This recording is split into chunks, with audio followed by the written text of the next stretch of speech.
Thank you very much for joining this session. And today we will discuss, we will go down 27002 2022. This is actually the third revision on 20. This standard is first published in 2005, that is 27002 2005. Later on it is revised, and now the current revision happened in 2022. I would like to this session particularly we are going to discuss what kind of a change and how it is relevant to the organizations who are already certified as per the 27001 and also information security management standard. So this particular update, the first thing is the name has been changed. If you see 27002 2000 version, generally the standard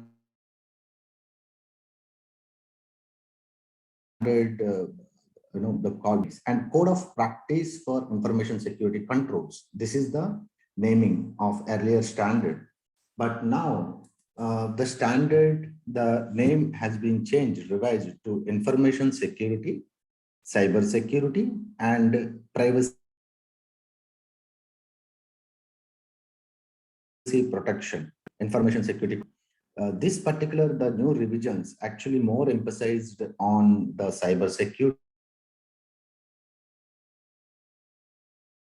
and the privacy protection as well. So this is what we are going to discuss, kind of overall changes of this standard, etc.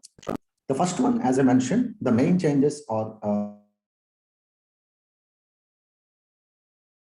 the title has been modified and the structure of the document has been changed. Presenting various controls and added some kind of attributes for each control. That's definitely we are going to I'm going to explain what are the kind of attributes are available for each control. That is one of the major change. Other also few of the controls have been merged and some new controls also introduced. So going forward in this session, I'm going to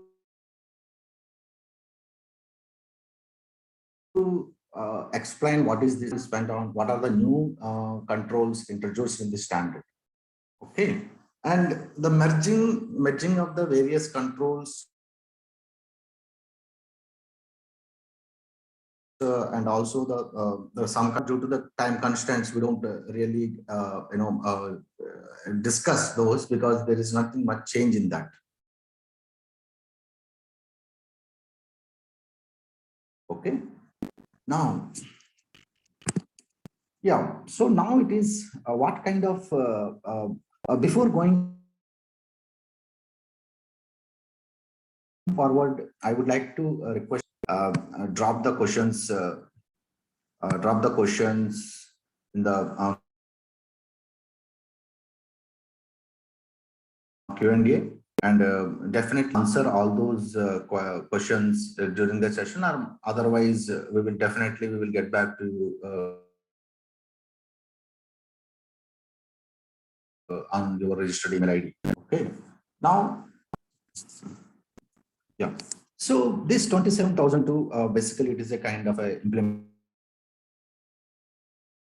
implementation guidance for those organizations 27001, and also basically it also providing the controls based on various internationally recognized best are, and when we are discussing about the attributes, definitely we can come across how it is relevant to the other standards as well. Okay, and to develop the security guidelines as per their organization requirements. So this is one. And basically the difference of a few of the people, just give me 1 second. Sorry for the inconvenience. I just changed my network. Okay. Coming to the 27,002, basically we need to understand the difference of 27,001 and 27,002. 27,001 is predominantly, it is the security requirements where the organization can implement the controls and get audited by the certification bodies and get certified as per this 27,001. When it comes to the 27,002, it is not an auditable standard, but definitely it helps organization while implementing the information security within their organization. So this is more on the implementation guidance part. Okay. So as I mentioned, this can be used by all types of organization, whether it is a small, big or medium, any organization who are intended to implement information security. They can definitely adopt this standard and as referred by the standard, and you can implement things. Okay. Now, instead of, as I mentioned, the earlier version 27,002, it called as a code of practice, but now it is called named as information security controls. And also this new version more focused and focused on the three main things. One is information security and the cyber security and privacy protection. So most of us are very well known because nowadays there are a lot of regulatory bodies or statutory regulatory bodies are emphasizing, and even the government also most focused on the privacy of the data. Even now India is also coming up with the protection bill. So here it is very, very crucial and very, very important stage where most of the organization, they're supposed to look after the privacy practices within the organization. So it is one of the best thing happened right now, because as you aware, ISO standards is always, it is a global standards, and in respect to any kind of a public, private, government, any bodies, any organization, can adopt these standards, right? And it is a very generic standard, and they can adopt it as per the organization requirements and the particular context. So in that condition, in this condition, if the ISO standard itself, it is focusing on the privacy, it is definitely, it makes some good impact on the organizations. Now, information security as usual, cyber security. And definitely this new standard, the controls, the way they are actually categorized now. Earlier there was a little bit of, there are different domains and applicabilities of the particular controls to different functions within the organization, etc. There are a little bit of gap. This, what I understand when I'm reading this new standard is, they now very categorically, segregated all those controls, and wherever there is a little bit of a lack of clarity, and they try to bring that clarity very clearly, where this controls are fall under. So this is what actually they tried, in this new standard. So let us go through that, what are the changes now. If you look at the 27,002 standard now, the 2022, the terms and definitions they added, and also they introduced some subheadings of the control guidance. And if you look at earlier version of 2013, it is generally expand only the control and the implementation guidance and other information. But now they actually added multiple things with respect to the particular control, how the organization can implement the controls, and other information definitely is there. But above that, they added the guidance and as well as the the attributes. Okay, so let us see now the control categorization. They categorically created 5 to 8 class. They call it as a themes in the standard particularly. So there are two things mainly you can remember. One is they introduced the themes. Themes is nothing but the categorization of the controls. Second one is the attributes. Attributes is something which is related to every control wise. You can create multiple attributes. You can tag, most of the people knows tagging. So you can tag that particular control to various attributes. And also the good part is, the standard given the examples of various attributes for applicable for each control. Now it is 93 controls. And also they mentioned you can add your own attribute for the specific control if you require. You have your own kind of attributes you want to intended to implement. So definitely you can implement that also. Now let us see control categories are broken into the 4 themes. One is the organization controls, and another one is the people controls, and the physical controls, and technological controls. Okay, so when it comes to the organization control, which is more than what are basically applicable for whole organization, any with respect to the categorized, the organization level you can implement. Okay, and the categorization people, if they concern individual people, the controls are categorized if they are really concerned about individual people, and physical is if they concern physical objects. Okay, and rest of the things they categorize into the organization level control. Okay, and also the organization can use the attributes to basically create a different views with a different categorization of the controls, in a different perspective regarding the themes. Okay. So basically the use of these attributes is you can, as an organization, when you categorized and you added these attributes for the each control, you can filter, and it will be helpful, filtering, sorting, and present to the controls in a different views for a different audience and as per the different requirements of the organization. Okay, and also in the standard there are 2 annexes which they have already given, informative annexes, annexer A and annexer B. Annexer A, how to use, because this is a something new concept in this 27002. The standard actually give an explanation about how to use these attributes. Annexer B, which is generally in my correspondence with the controls correspondence with the 27002 and 2013 version. Okay, so this is how actually further there is a corresponding version of the 2013 version.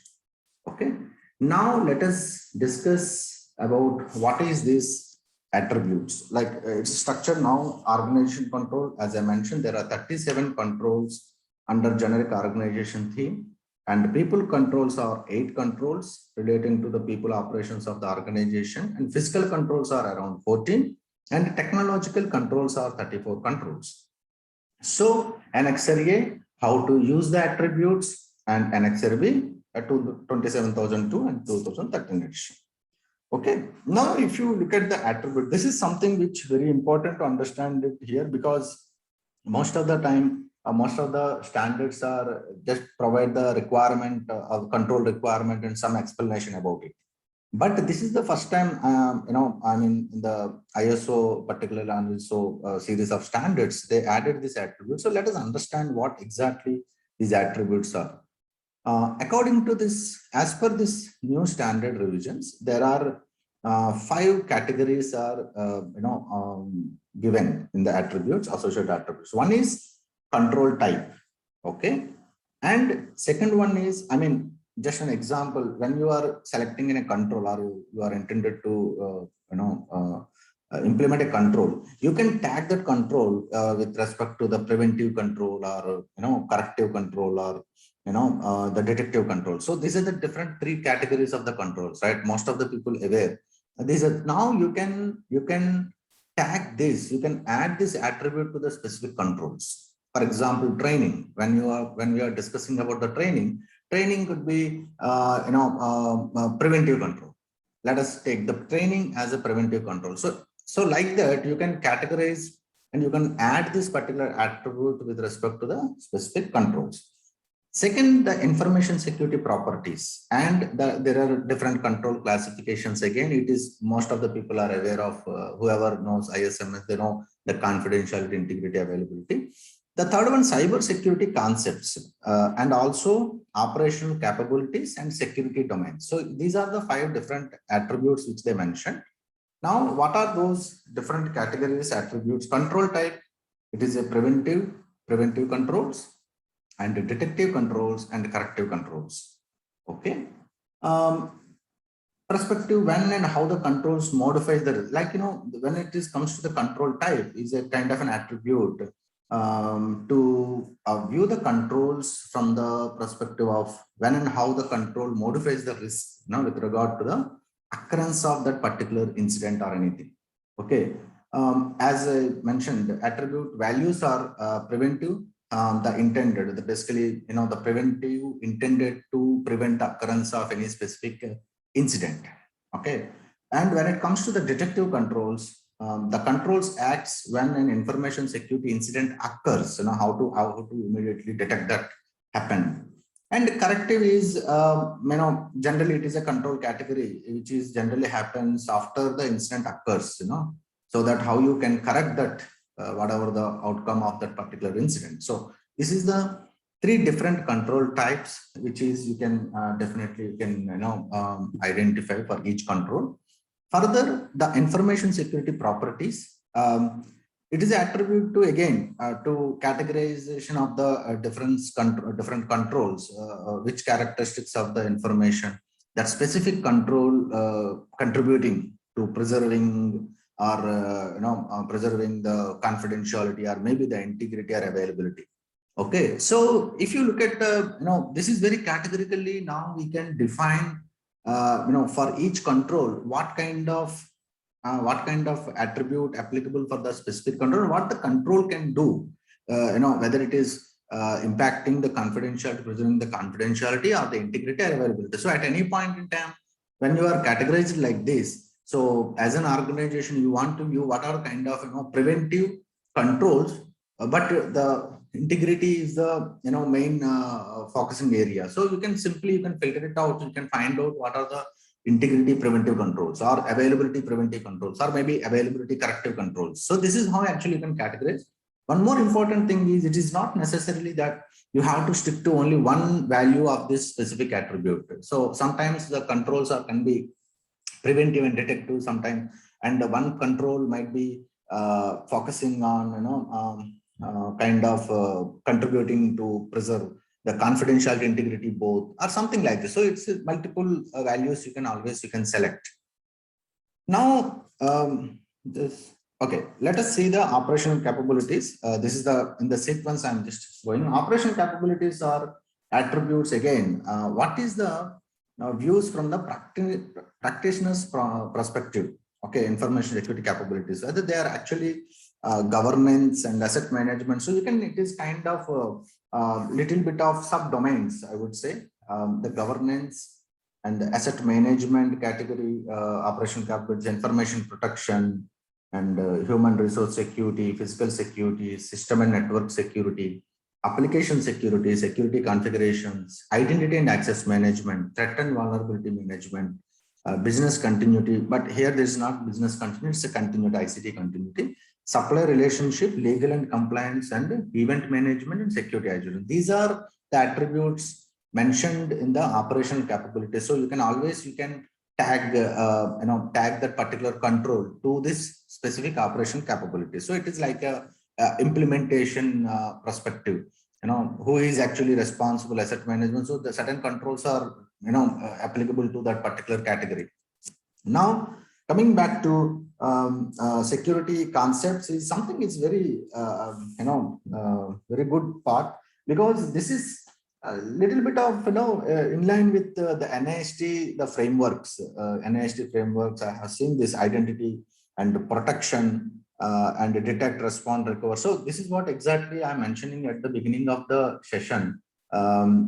This particular standard is going to map with other international frameworks. So this is one of the things which I identified, and it is really good because NIST standards is also very good, and most of the time there is a lot of overlaps on the controls. Now, because of this concept they're bringing into the ISO, it is much more beneficial for those companies who are actually want to follow ISO and also the NIST standards. Okay, so again, you can add the attribute to the specific controls. And security domains, again, governance and ecosystem and protection and defense and resilience. So these are the security domains. When it comes to the, again, for example, protection. Protection generally includes IT security in architecture, IT security administration, and identity access management, security matters, etc. And when it comes to the detection, defense includes kind of a detection and the computer security, incident management, etc. Resilience is like a continuity of the operation. So again, there are multiple categorization, and they mentioned the values. So this is how actually these attributes are introduced now. So there are total 5 attributes. Please remember the control type. Whenever you selected any control, you can identify what kind of a control it is and what kind of a security properties it preserves, and what kind of a security domain it fall under, and also security kind of a cyber security concept. What is the cyber security particular value you can propose, and also operational capabilities.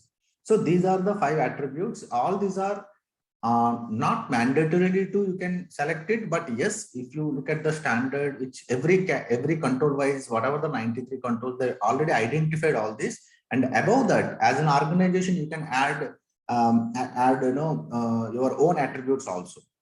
Okay. Now every control will now be tagged. That's what because so you can search it. Okay, whether it is an operational capability, functional point of view, you can search the kind of a controls are applicable, or maybe preventative controls or detective controls or anything, or maybe you want to go for the cyber security kind of a thing, identity kind of a controls. So you can manage it very well. And organization, as I mentioned, you can define your things. Now coming to the updated controls, this is what earlier the A5 to A18 controls, the domains are there. Okay, and now what they call it is the themes A5 to A8. So it's converted to 4 domains. That's the organization control, people control, physical control, and technological controls.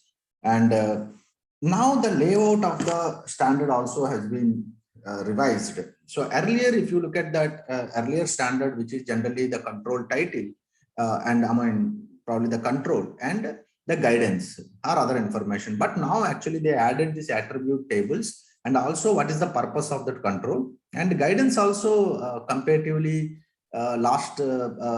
standard. There's a lot of things they added. When I'm reading the standard, the guidance implementation, I felt somewhere they are actually asking certain things from the cyber security and protection point of view and a privacy protection point of view also. So this is a very good part. So let us see control title, short name of the control. This is how the layout. So if you look at the standard, and there is a control title, and there is a attribute section wherein all 5 attributes they matched with this specific control.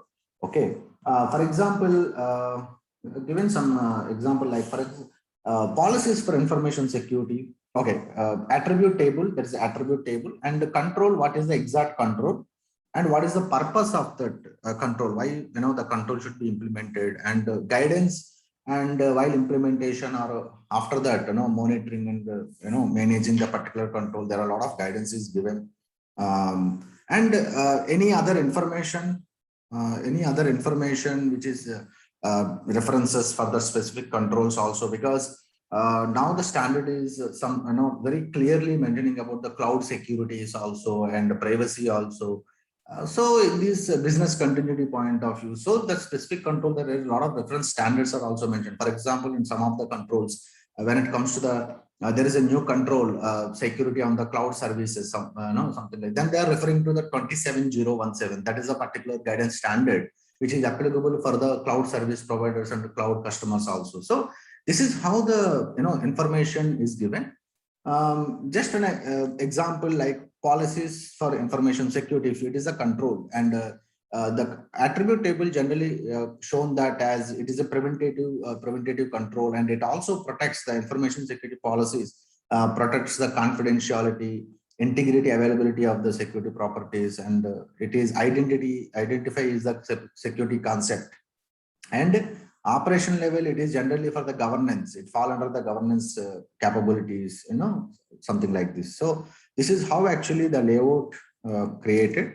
Now, very simply, I just want to provide you some, the numbers, that 37 organization controls. If you look at that, you can look at that, there is a some places where I have identified and highlighted that is actually new control. We will discuss definitely what is the new controls once we finish this particular slides. So basically, most of the things is in very common. You might be aware, familiar with these requirements of the standard from the earlier standard. So just go through that policies, information security, roles and responsibilities. So basically, where it is mentioned about category of the different roles within the organization who are responsible for implementing, and segregation of duties. This is also old control.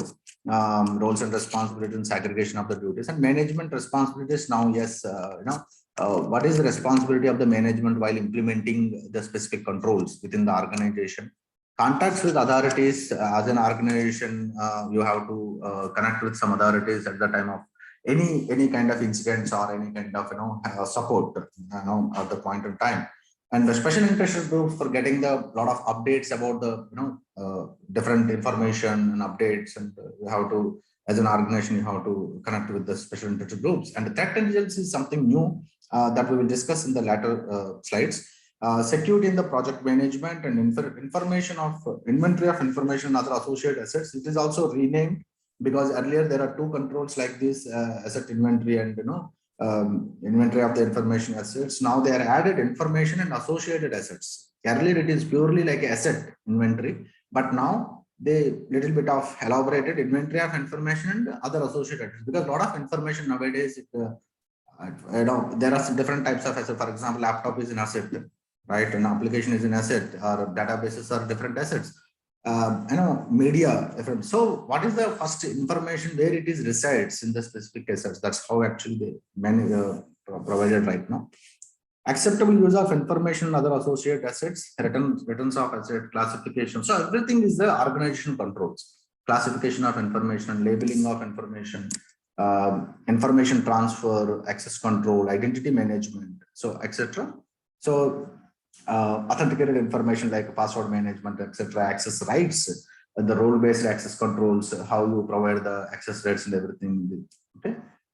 Supplier relationship, yes, earlier it was like 16th domain addressing the supplier relationship, but now if you look at that, addressing information security within the supplier agreements, this is also something they renamed now. And managing information security in the ICT supply chain, that is also ICT, information communication technology, how you manage the information security when it comes to the ICT. And very important, if you look at that, information security for use of cloud services. So this is also the new, in the earlier there's a threat intelligence, and this one is another new control, information security for use of cloud services. And ICT readiness for the business continuity, because there is a little bit of understanding. I mean, it's a little subject to earlier versions. It's always talks about the business continuity. So a lot of people, they confused with what exactly the business continuity with respect to the operations, or it with respect to the information security or ICT. So now I guess they want to clear the doubts, and they clearly mention now it is information communication technology readiness for the business continuity at the time of any incident or anything. How these ICT things will work. So that is what actually they more clarified now with this new control, introducing this new control. And also intellectual property, legal, statute, regulatory, contractual requirements. Again, it is a requirement 18 to now it's part of the organization controls. Intellectual property right, protection of records, privacy and protection of PIA, because earlier, again, this is also properly renamed now, the privacy and protection of PII. So earlier it was different name. I will show you guys that also. Independent review of information security. compliance with policies and rules and standards. Now, so these are total 37 controls which is fall under the organization controls. People controls is screening, terms and conditions of employment, security awareness, education, training, disciplinary process, responsibilities after termination or change of employment, confidentiality or non-disclosure agreements with the employees, remote working. This is again earlier it is a teleworking, now it become the remote working. Information security, event reporting, how whether the people are aware to provide this inputs. Okay. The physical controls, again, there is one new controls added, that is physical security monitoring control, and all the other things like protecting against physical and environment. That's everybody knows that. Working in the secure areas, clear desk and clear screen policies, equipment siting, offsite premises, how when you are moving assets off premises, what kind of a security control you are supposed to implement it, how you manage the medias, and also manage the supporting utilities like air condition or power backups, etc. And the cabling security. So equipment, all these things are fall under the physical controls point of view. And the technological controls, yes, there are a lot of new controls are introduced in this technological controls. Around 34 controls are there, in which almost like 8 or something is the new controls. There are total 11 controls are newly introduced in this new standard. Now, if you look at the configuration management and information deletion, data masking, data leakage prevention, and monitoring activities, these are the something new controls which introduced in this newly added in this technological control category as per this new standard. And web filtering and secure coding. So these are again the new introduced controls. The rest of the controls, around 34 controls are there. There are few places they renamed the control. There are few things where they simply maintain the same controls. Okay, so this is how actually they categorize these technological controls into different categories. So this is the new added below controls: organization control, as I mentioned, the threat intelligence, information security for use of cloud services, ICT readiness for business continuity. So physical controls, actually physical security monitoring is one of the control they're added newly. Technological controls, if you look at in one shot, configuration management, information deletion, data masking and data leakage prevention, okay, and monitoring activities, and web filtering and secure coding. All these are totally new controls added in the technological controls. Now let us a little bit of understand what is this the new controls all about. In this session, just we want to cover the new controls only. If you look at that control is threat intelligence. This is something preventive, detective, and corrective controls as per the attributes which has been defined. It is related to information. Information relating to the security threat should be collected and analyzed to produce threat intelligence. So basically, what is happening here? It is the standard. The control requirement is as an organization, we should have very categorically different types of threat intelligence. Like strategic threat intelligence, because there are different categorizations are there. Strategic threat intelligence, wherein high level information about changing the threat landscapes to be understood by the organization.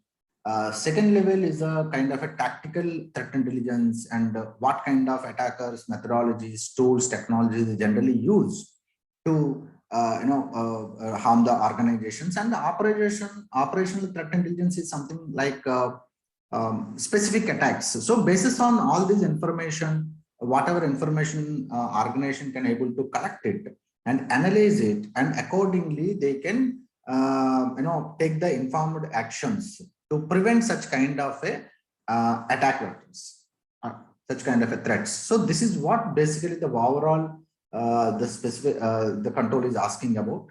When you are doing any organization, so this is one of the kind of a area where the organization is supposed to more focus. They have to build some kind of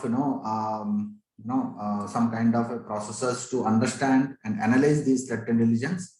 Okay, and appropriate information supposed to be given to the boards or higher management or the respective personnel to take actions, so that it is always like also one of the example is some particular period of time there are kind of threats are more towards one specific areas, like some time back it is a more on the credit card, debit card information leakages, etc., etc. So I mean there is a kind of a trends, we have to understand it, and at the same time we have to review what is happening in the market, and what kind of things are happening. So is it applicable for my organization? Like for example, the best example, for example, ransomware attacks. So that is the recent period. There are a lot of ransomware attacks. So this is something the organization is supposed to understand it. Yeah, now most of the kind of attacks are happening as per. I mean, ransomware attacks are happening. So is my organization is also a victim for that kind of a probability of the probable victim for that ransomware attack? If yes, then we have to define our activities or actions towards preventing such kind of an attack. So this is the kind of a threat intelligence organization supposed to build up. Then the 5.23, that is the new again. It is talks about the security, while you are taking security services from the other vendors. So this is also one of the area we need to understand it very clearly. Acquisition, use, and managing the cloud services. It's not about the cloud service providers, because please remember this particular control is applicable for those those organizations who are taking, they are using cloud services as a customer. Okay, so here also, because this is also one of the area wherein if you see that generally the cloud service providers, whether it is a private cloud or public cloud, there are a lot of agreements there, but it's one-sided always, like again because so what actually the current standard is asking, how you manage information security while using the cloud services. So currently this particular standard mentioning about defining security requirements when you are actually taking these services.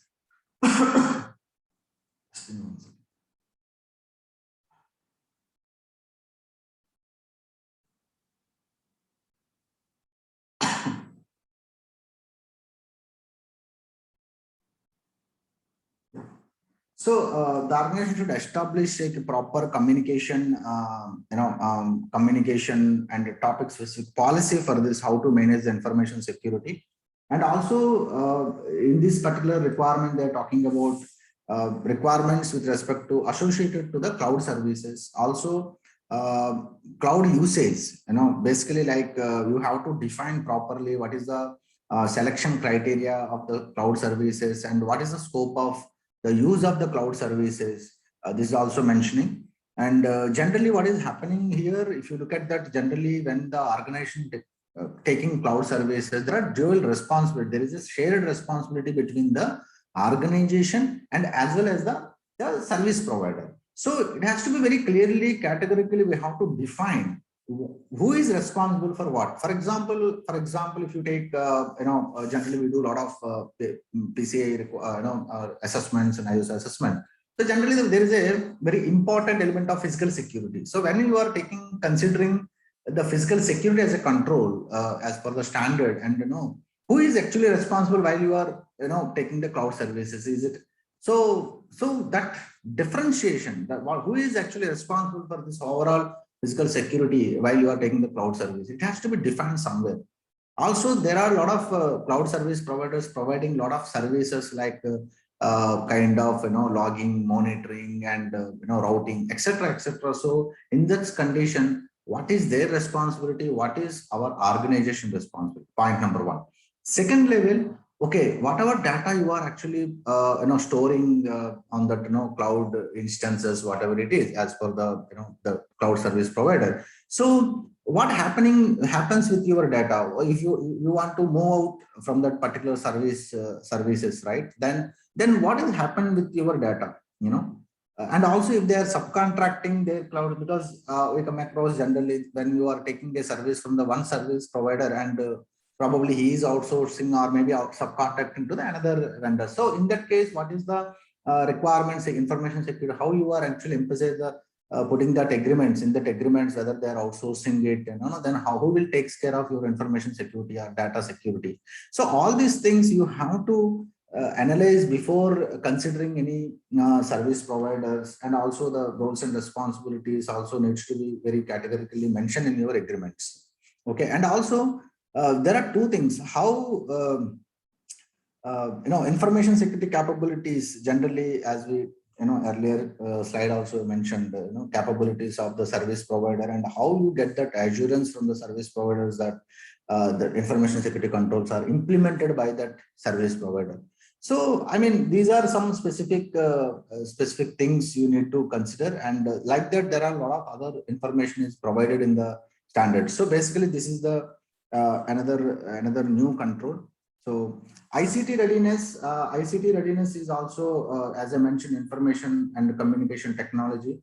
Okay, this is also the new standard, new requirement from the standard, and it is much more on, I mean, that ICT, information communication technology, to be planned and implemented. That's what, and maintained, tested based on the business continuity objectives and ICT continuity requirements. So this is the control, and basically it is more on the availability of the ICT thing. That is the reason information security properties also, it is a kind of a corrective control types, and availability is the properties which this control preserving. Here actually the organization, you must ensure that you have a organization proper structure, adequate organization structure to prepare for, mitigate, or any kind of response to the descriptions happen with respect to the personnel with the necessary responsibility authority, how to define it. Definitely how to maintain that ICT continuity plans, and also response and recovery procedures also for the specific ICT technologies. You have to mention in the particular procedures. This is what actually they're expecting.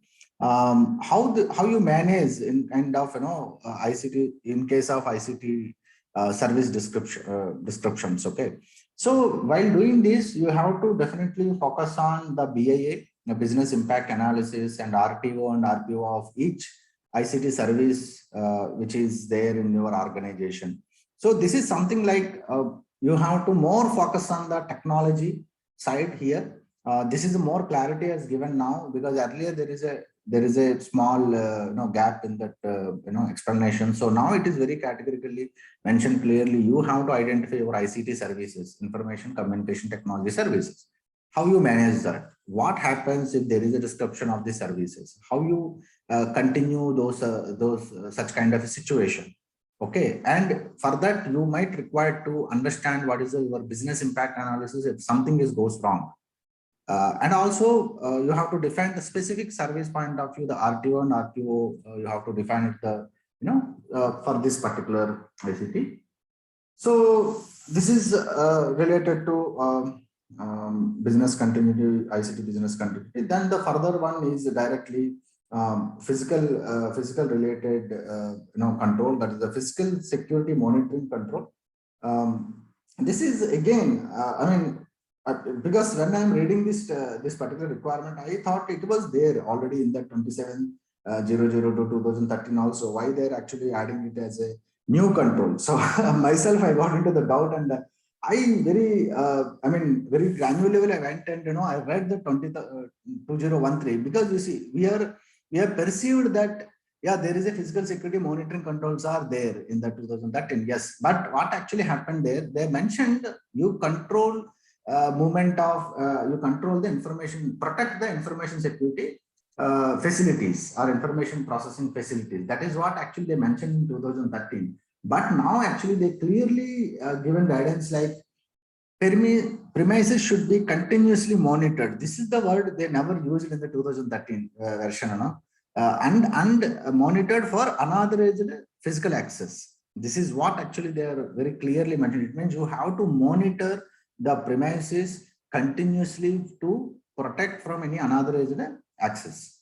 Okay, so this is again one of the preventive and detective control. Again, as you know, all the information security properties is it can preserve confidential integrity availability. So this is a physical security monitoring part, and definitely when we are talking about the physical security monitoring, definitely you have to install probably the video monitoring systems, closer, I mean CCTVs, etc. And also detecting, if somebody is playing with this, equipment, you have to get immediate response or alerts from the specific areas, so that you can literally monitor that part, who is doing that, what, etc. And installing and according different applicable standards are there. You have to test that proper contact, sound or motion detectors are available, and triggers if someone is intruding that particular alarm. So all these things, they more clearly mentioned now, so that if someone is tampering with this particular devices, so you have to make sure you have to install the CCTV or any other monitoring devices, they are working fine. And if someone is trying to play with that equipment, immediately it should trigger an alarm, so that the respective people can immediately look into that matters. And so all these things you have to consider now. So as per this physical security monitoring control, this is a very new control. Then further configuration management, this is a very another area. This control states that as an organization, you have to maintain very specific technological related specifications, whether it is a network devices or servers or maybe some applications. You can refer any other standards, how to configure these particular assets or particular systems, so that there will be a continuity. If you have to document these configurations and also implement these configuration settings on the particular assets. Point number one, information assets. And also further, how you will manage this, how you will maintain that, you have to have the proper review, particular defined frequency, wherein you can see whether this configuration still it is good enough to protect from this kind of meeting the control requirement. So basically the whole idea is that every organization, they have to define their own configuration standards for hardware, software, services, and etc., and document it, implement it, and regularly monitor if there are any changes in these, and then if there is a necessity to change it, then review it and change it. Okay. So that any such kind of a configuration settings, you can keep it confidential, and only authorized person supposed to have the access to that. Okay, it's very simple example, like configuration standard, you can refer even a CAS benchmarking or maybe NIST standards, and even the vendor manuals, whoever the OEM manuals, you can refer that, and whichever is applicable for your organization, you please you have to create your own standard and implement it. So after certain period of time, you have to review whether still they are okay or not okay. If there is some changes is required, you have to do that. So this is what actually they are now emphasizing on that.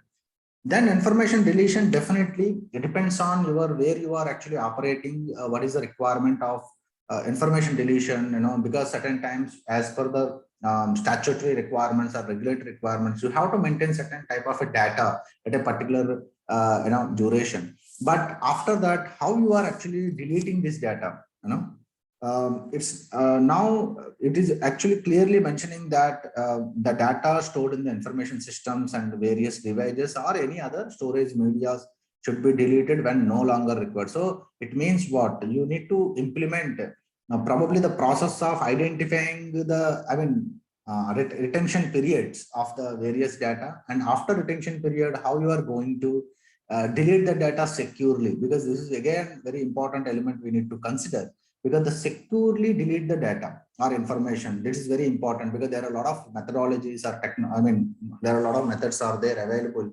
while deleting the data, right? Because there are certain techniques where even normal deletions, they can retrieve the data.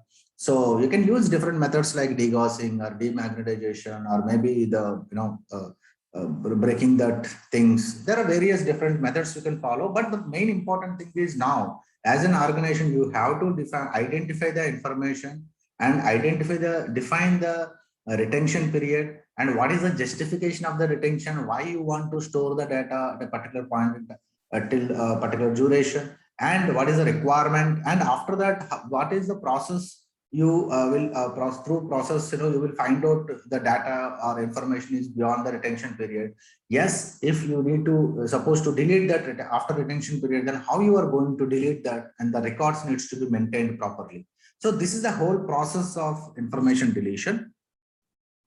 Then data masking, again, data masking, when it comes to the data masking, again, it's different methods you can use it, anonymization or pseudonymization, etc. But the very important thing is that data masking is also something, certain information might not be required to view by all the people, so that you can, some sensitive data, sensitive information, you can you can mask it. Like, it's very simple, like one of the best example is the credit card information. Most of the time the credit card information, when you look at the statements or anything, as per the, even the PCA also talks about the first 6 and last 4 can be visible, because that is not much sensitive, but between the six numbers are very, very critical for that. So basically the point is that what kind of a data you have to define your own data elements, and what data you want to showcase to the other aged people, and what extent you want to showcase, or you want to prevent the viewers of the sensitive data, then probably you can use the data masking.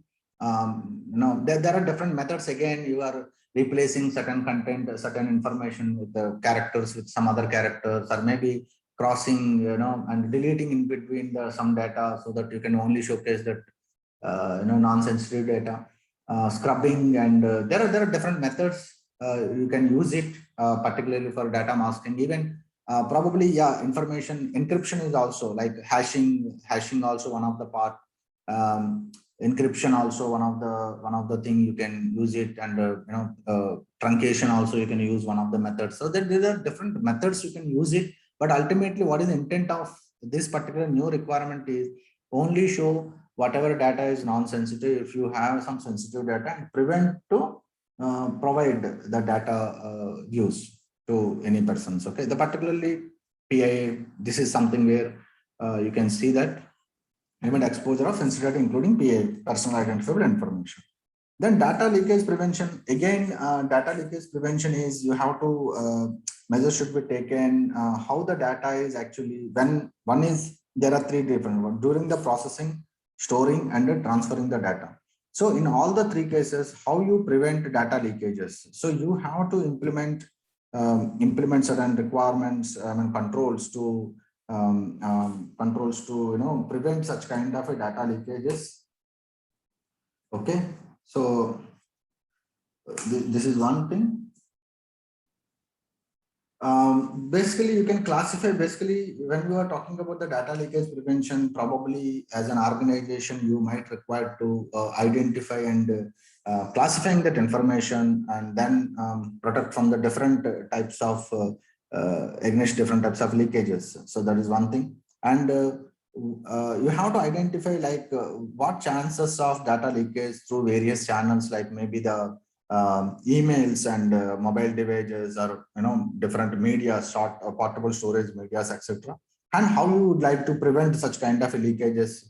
Something like this: if someone is sending some data outside of the organization, like through emails, then quarantine that emails, because you can filter some information is there. Identify and monitor sensitive information as per the risk you identify that, and you have to detect and block the users or the specific transmissions that exposing the sensitive information. So basically, this is a data leakage prevention. But yes, definitely, organizations supposed to understand that data leakage preventions, whatever prevention controls you are going to implement, that the controls, then you have to make sure it is as per the regulatory and the statutory requirements. You have to, land of the law is also play a very important role. Sometimes certain things you cannot implement directly on, depends on which, from where you are operating. Okay. So this is very important, and definitely the, encryptions, and again, access controls, physical protection control. There are a lot of things you can, you can think of to preventing this data leakages. Okay. And then the next one is monitoring activities. The controls basically states that your network and your systems and applications should be monitored for anonymous behavior, and appropriate actions to evaluate potential information security incidents. So basically, like it's a kind of relevant to the logging and monitoring, and some kind of actions initiated by specific users on how you can prevent that kind of activities.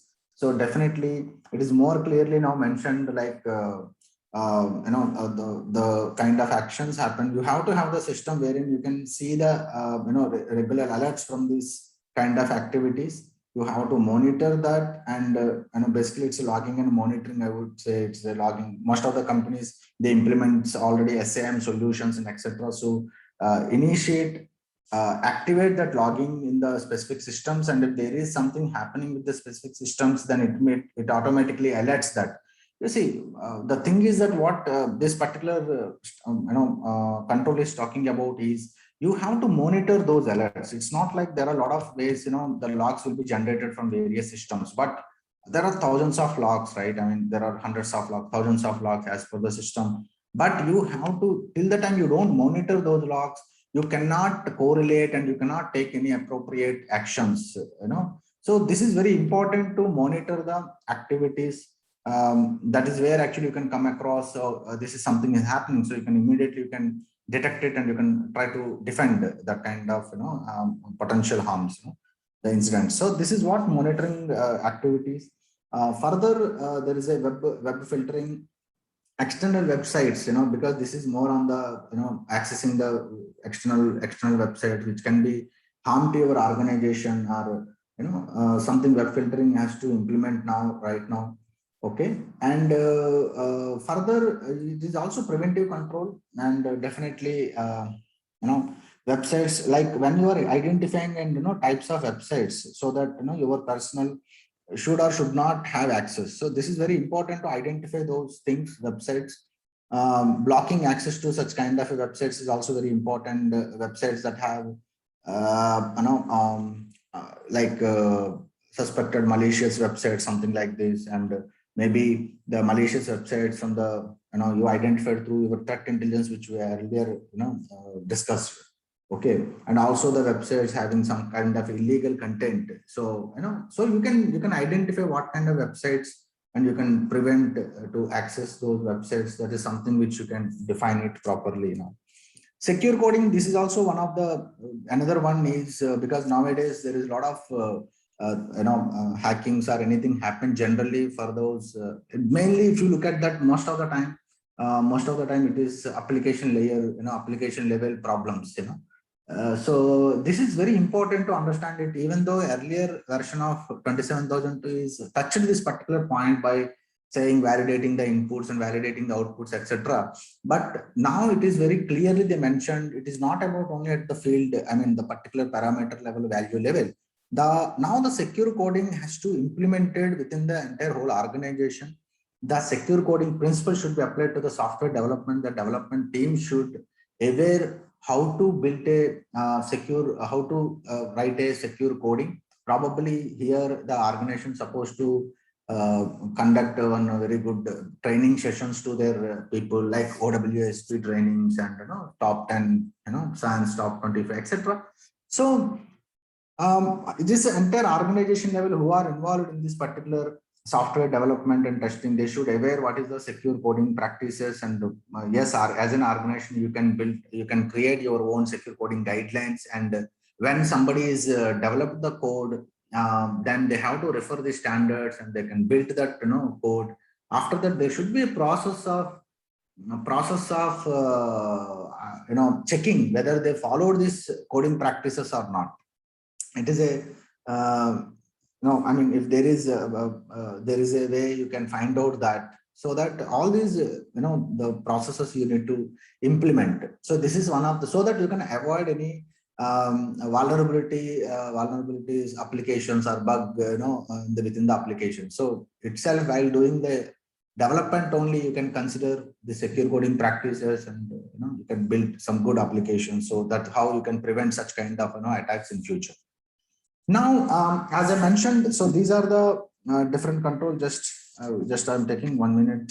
Okay, just give me 1 second.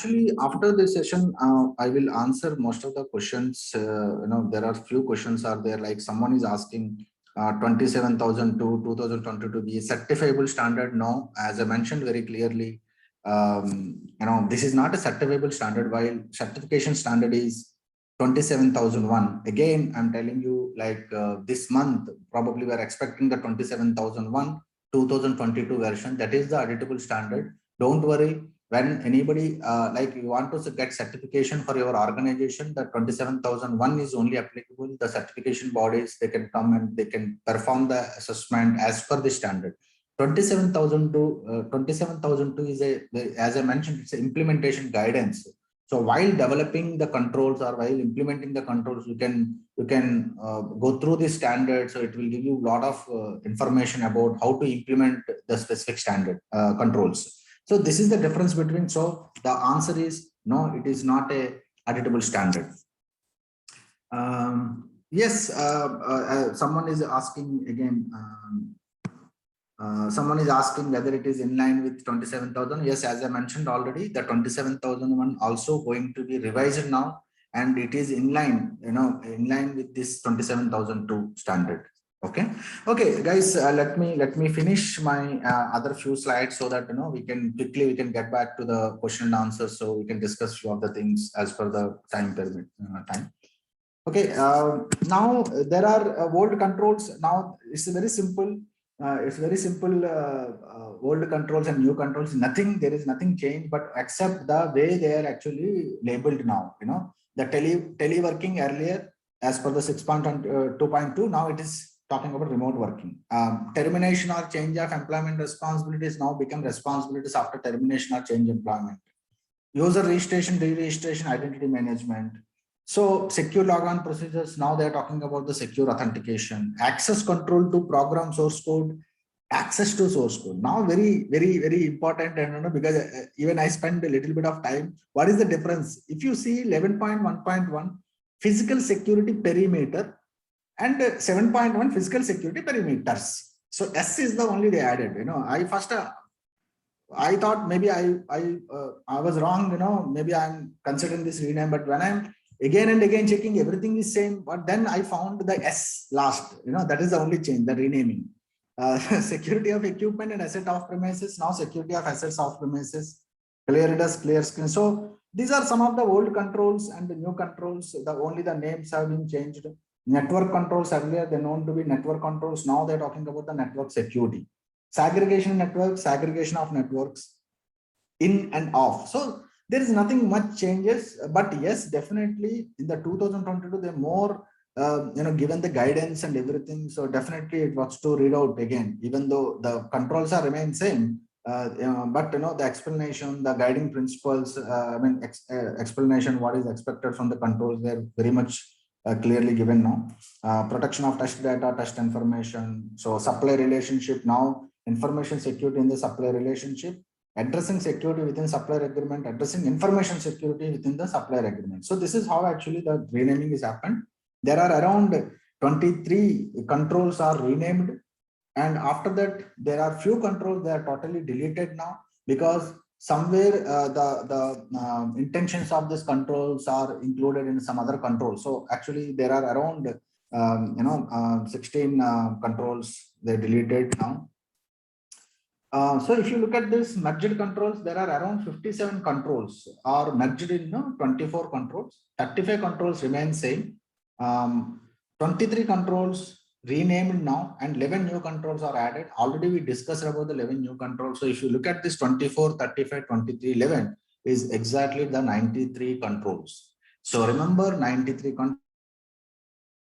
Out of 93, 11 new controls are added.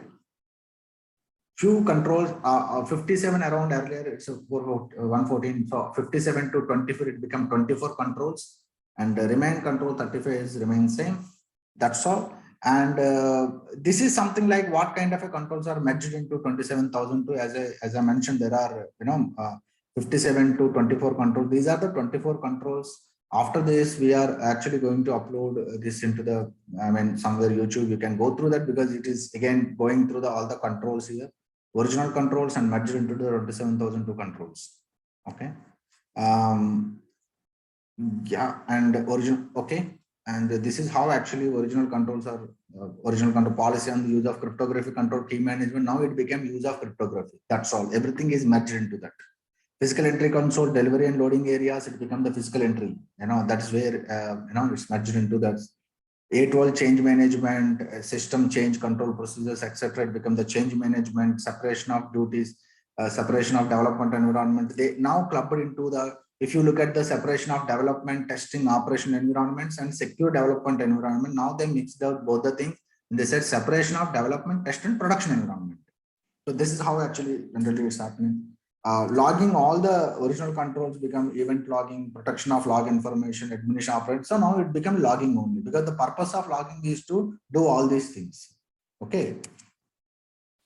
Softwares related, installation of softwares and operating systems become, because earlier it is installation of software on operating systems and restrictions on software installations. So now it merged into the only one single control in 2022. Technical vulnerability, technical compliance review, management of technical vulnerabilities, transfer, everything, and security application service on public networks, protecting application services transactions. So now it become application security. This is very important. Application security requirements, what kind of controls to be implemented while developing and after developing, how the application should be protected with any kind of attacks or anything, data leakages. So all those things now they discussed about in this particular requirement control, right? So this is original controls, monitoring and review of supplier services. Now it become again monitoring, review, change management of supplier services. Now reporting, information security events became events and reporting, both same to same. Okay.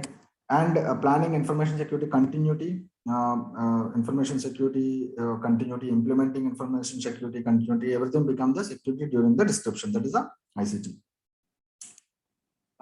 Again, the applicability of the legal regulatory requirements, cryptographic controls, it become now legal statute regulatory and contractual requirements, and also confirmation with the policies and procedures. Now, if you look at this, this is how actually the attributes looks like. If you see here 5.1, that is policies for information security. Control type is, now you can correlate the control type, information security properties, cybersecurity concept and operational capabilities, and security domains. So these are the 5 attributes. So now this is how it looks like. Every control name, what kind of a control it is, preventive control, or maybe information security properties, which properties this particular control will preserve, protect, confidentiality, integrity, availability, and cybersecurity concept, what is fall under this particular control category, identity wise, and operational capability. Generally the policies comes under the governance, so it is a governance capability, and the security domains also the governance and resilience things. So this is how the annexure A looks like. So all the controls they have mentioned all these categories also in the standard itself, annexure A. Now corresponds, I mean, the annexure B is basically like how you are aligning this 2022 to 2013 version of this standard.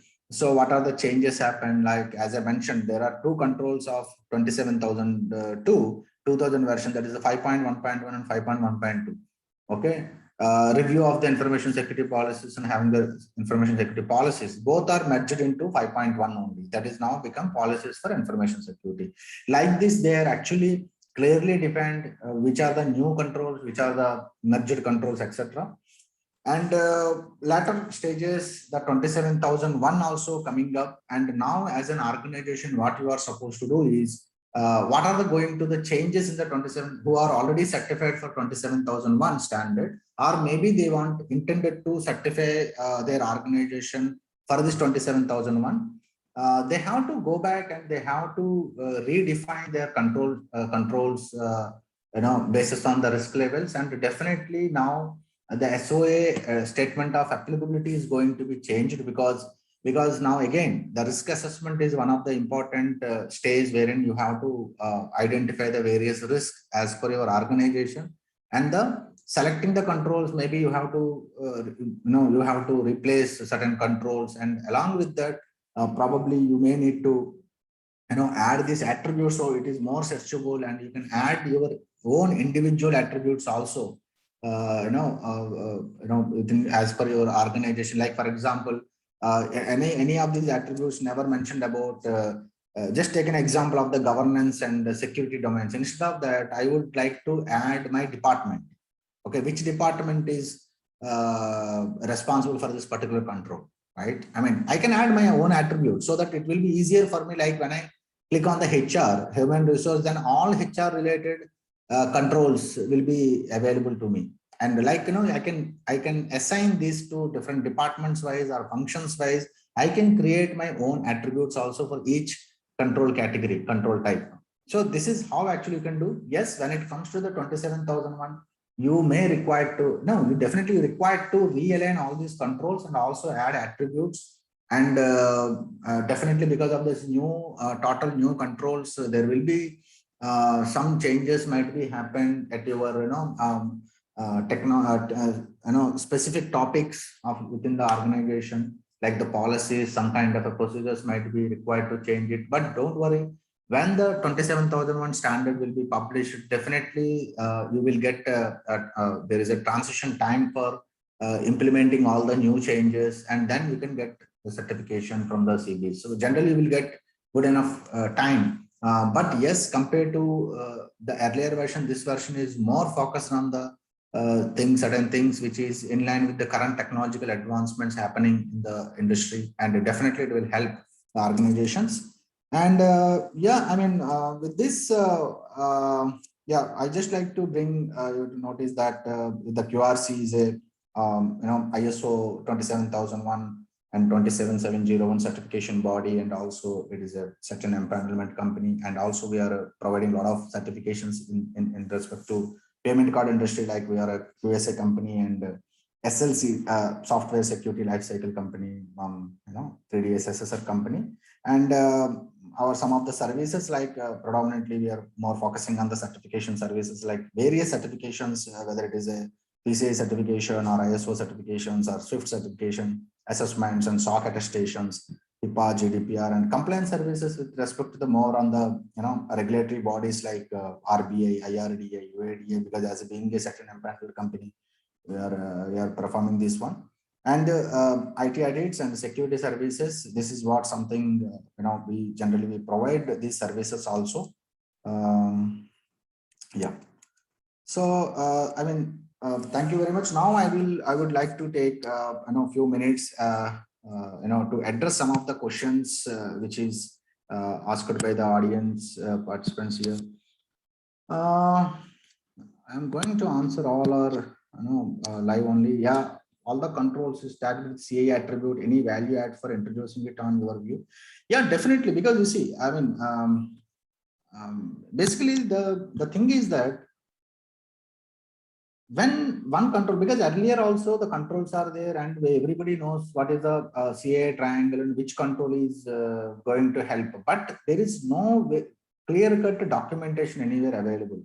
Okay, like if there is one control, this control particularly, I have seen that maybe sometimes in the risk assessment, during the risk assessment, people identify the controls and they might put it that this control will preserve confidentiality, integrated availability. But this is this practice actually I have seen in very few companies. Not really. Most of the companies, they generally simply they will put up this is the control. That's all. Exactly what is the what kind of control it is and how it will preserve any of these properties of the information security. It's never be very clearly documented. So my opinion, definitely it will be added value if it is now the standard ISO standard itself. It is giving this control can preserve so many these many properties. It is very clear. Further, because of this clarity, we can more focus on, for example, availability controls. Because you are much more emphasis on the availability or any confidential integrity. You can categorization of those controls can happen now. So I would say it is a value added, because now it is from the standard itself. They are clearly defined this part. it's not, they are not left it on the organizations. So I guess I have answered this question now. Okay.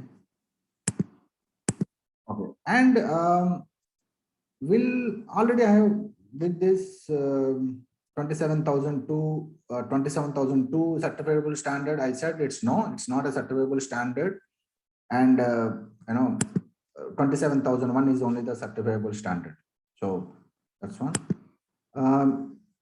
And further, someone is asked inline, is it 27,001 2013 also will be updated in line with this? Yes, it is going to be updated, and probably this month, and only we are expecting the new revised standard 27,001 2022. And yes, definitely, because it is a small webinar, we can't cover so many things, but definitely we are going to discuss all the changes, how to implementation of these controls in the our upcoming sessions. And how these controls impact the already set, how these controls impact to organization already certified. You see, as I mentioned, there is a, when the new standard comes up, you have to realign the controls already, even though you are certified. If you look at that, the main core standard like 27,001, the requirements where there is two parts. One is the controls, another one is the management system itself. So as per the news, there is not much changes, not much changes happening at a 4 to 10 main clauses of the 27,001. But yes, in that clauses, one of the clause is risk management, risk assessments, right? And from there, actually, even earlier versions also, when you conduct the risk assessment for your risk identification within your organization, then you have to identify the appropriate controls to mitigate that specific risk. So this is what the concept. So that still the concept remains same. So the 4 to 10 clauses, there are not much changes in that. That remain the management, core management framework remains same. What is going to happen here? The risk after risk, you have to identify the appropriate controls from these new listings. So it means the controls only you have to realign. Okay. Further, as per this new standard and attributes and everything, it is more searchable and sorting out the specific controls, category of the controls or function level controls, etc. It is more user friendly, I would say, maximum. But yes, as a already certified company, you might require to change your realignment of the controls, and few the new controls which they now mentioned. These new controls, you have to go through and implement that new controls within the organization. So that, and definitely you will get some time from the transition. Now it's not like, for example, if this year the 2022 version comes up, then maybe at 2023 or 24 you can plan this certification for that new standard. Till the time, generally the certification bodies provide you the provide you the time to implement the new things. So that's all it is. Yeah, someone is asked, can you explain? Sorry, what is that?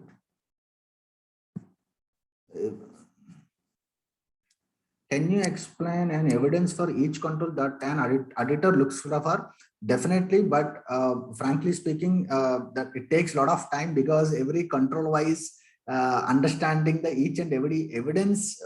I mean, there are a lot of things, like as I mentioned, example, supplier, cloud service provider. So you have to have the multiple controls identifying the services to what services you are actually going for the cloud service providers, and what is the responsibilities defined somewhere, the agreements, and there is agreements, and how you monitor their services. So you see, there are different evidences might be required by the editors, but it is a very lengthy list. So we cannot afraid that we cannot connect within this 1.5 hours. Definitely we try to explain in future each controls wise what kind of evidences might be required. We are coming up with our own articles on that, and probably that will guide such kind of questions. Okay.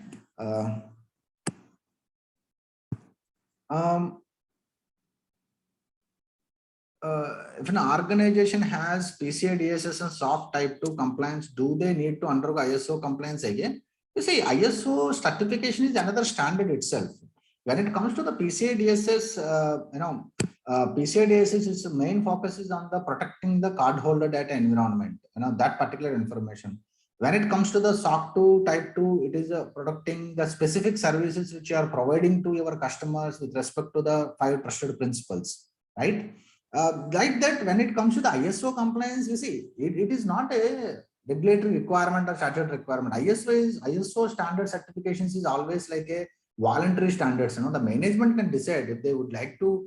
ISO mainly focusing on all types of data, all types of information, etc. It is not very specific to the particular industry or thing. So it is up to the organization. They can decide they want to go for the ISO certification or not. And yes, both. I mean, like if you look at that SOC 2 and PCI requirements, more or less it is same. But here, what is the ISO additionally? It is a little bit of playing the big brother role is like the management framework, because when it comes to the ISO things, it talks about the risk management, risk assessment for a whole organization, and also the objectives, security objectives, and the roles and responsibilities, policies, and information effectiveness of the controls. You see, when it comes to the, for example, PCI never talks about the effectiveness of the control and monitoring the control effectiveness. Okay. Internal audits or management review. So there are little bit of management side. It is more on the management side framework.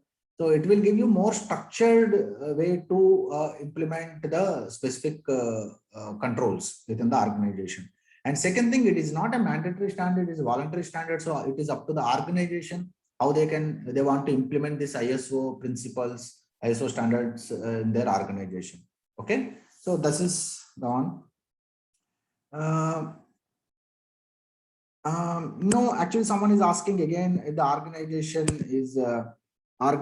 has already 27,000 audit in the last quarter of 2022. No, I don't think so. The auditors will ask for this, but definitely they will tell you, like you have time in between the 2022 supposed to the 27,001 2022 supposed to come now. Once it is launched, then there will be a transition period. So it is not like immediately the auditors, any certification body ask for, getting into the 2022 implementation and questions. So, but yes, they will provide you time for implementing all the controls. So accordingly, you can implement, and in the next years, you can go for the, updated version audits. Okay, and then in secure, what is that? Is there any revised document and record list mandated by new standard? It is covered here. You see, as I mentioned, revised this controls are revised. Some of the controls are revised. Some of the controls are added. So definitely, there are a lot of mandatory document is up to the organization, because ISO never mentioned like these many documents you are supposed to implement. Yes, there are mandatory documents which is mentioned in the main clauses of 4 to 10 in 27,001. This particular standard 27002 is the guiding implementation guidance. So it is not an auditable standard, but it is only help the organization how to implement a specific control. That's all. Okay. When the 27,001 published, the new version going to be published, in the next few recent period. So once that is done, and there are also always ISO standard. The good part of ISO standards is they leave this answer to that organizations only. There are few things you need to required 100%, like the scope manual, or maybe the internal audit has to be conducted procedure, something like this. But everything they leave up to the organization, because the organization, the level of maturity or the structure of the organization, the size of the organization depends on that. You can define your own, the documentation part.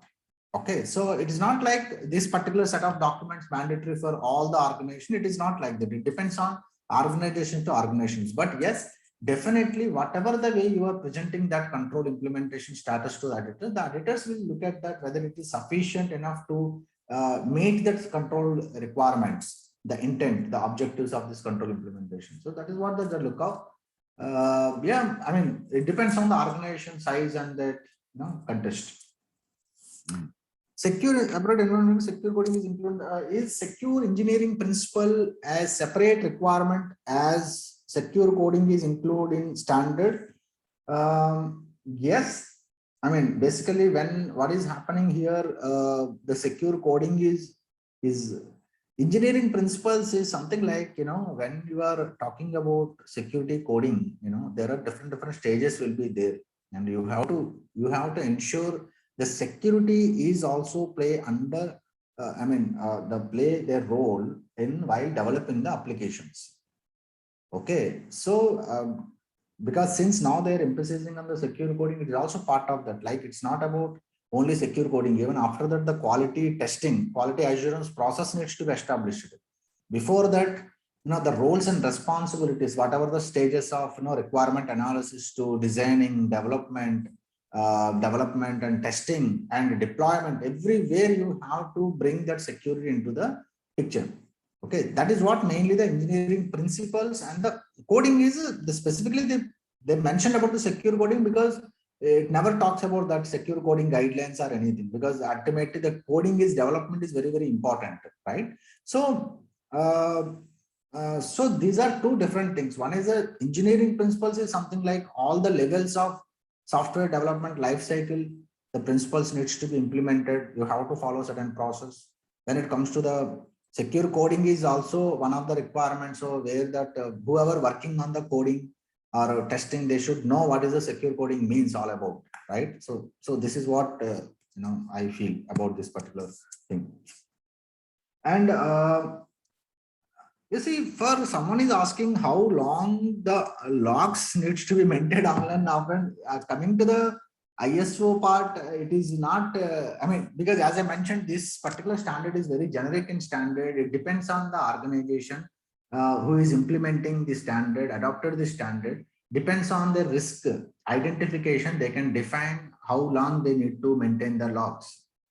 When it comes to other standards like PCI or something, they are talking about a minimum, you know, 3 months online logs to be maintained and 1 year offline logs you should maintain, you know, other standards. But when it comes to the ISO is not mentioned very specific duration of log retention. It depends on your risk category, the context of the organization. And then, oh my God, already we are running, right? Yeah, I mean, you see, someone is asking again, there are a lot of questions. I mean, please give your views on the compatibility of ISO to with Nest. You see, that's how, as I mentioned, the cybersecurity concepts. Generally, even if you look at the Nest controls things, you know, they're categorizing every process, different controls in a different categorization now, because being 27001 is also talking about the similar kind of a bifurcation, segregation of the controls. Definitely, it is in line with that nest also, as I mentioned in my earlier, you know. So that's good. Risk. Someone is asking about the risk assessment. So that is a very big topic. Definitely, we are coming up with, you know, the models approach for risk assessment in our upcoming webinars. Definitely, we'll discuss that. And yeah, the question is, you know, as per your organization risk assessment, the outcome of the risk assessment, sometimes some controls might be applicable, some kind of controls may not be applicable. So that liberty still it is there with you. So someone is mentioning about 3-year switchover. It depends on when they're releasing the new standard, they come out with some guidelines to, you know, so, and also how your certification bodies like QRC is a ISO certification body. So we will decide, like, you know, what is the time period we can provide to our customers to switch over from the earlier versions to the new versions. But generally, as for my experience with all these years, you know, generally it is like a 2 years, 2.5 years is the good enough time for the, you know, switching over from the old standard to new standards. Further, I think, I guess. I think Mahesh has something to ask. His reasons. So guys, I think Abhishek, what I suggest here, because now already it is 11:40. I mean, we should. I mean, whichever the questions are there already, open questions. We can answer them offline, so that we can provide them the answerings in the offline. Okay.